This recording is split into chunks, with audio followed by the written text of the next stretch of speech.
আমি কি ডাউনলোড করে নিয়ে আসবো? আমার সময় দেবেন না? 15.5 বছর কি করেছে আপনি জানেন? একটা চেয়ারও দুর্নীতির বাইরে নেই।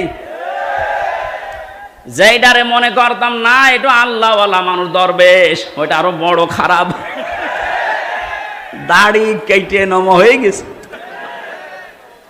সর্বোচ্চ দুর্নীতি এই লোকটার 36,000 কোটি টাকা। আপনি কল্পনায় আনতে পারবেন না। রংপুর বিভাগের মানুষ তো এমনি গরিব, এদেরকে একটা নাম মানুষ দিয়েছে কেন জানি না, সে যে নামই হোক, কিন্তু আপনারা সহজ সরল, মানে সহজ সরল এত। আজকে গাড়ি নিয়ে আসার সময় হরেন দিচ্ছি, ও তাকিয়ে দেখ একটু সরে যাবে তো, মানে এত সহজ সরল হলে পারা যায়। গার উপরে যে গাড়ি উঠে পড়বে না, আগে দেখে নিচ্ছে হুজুরের গাড়ি বলে একটু সাইড দিন।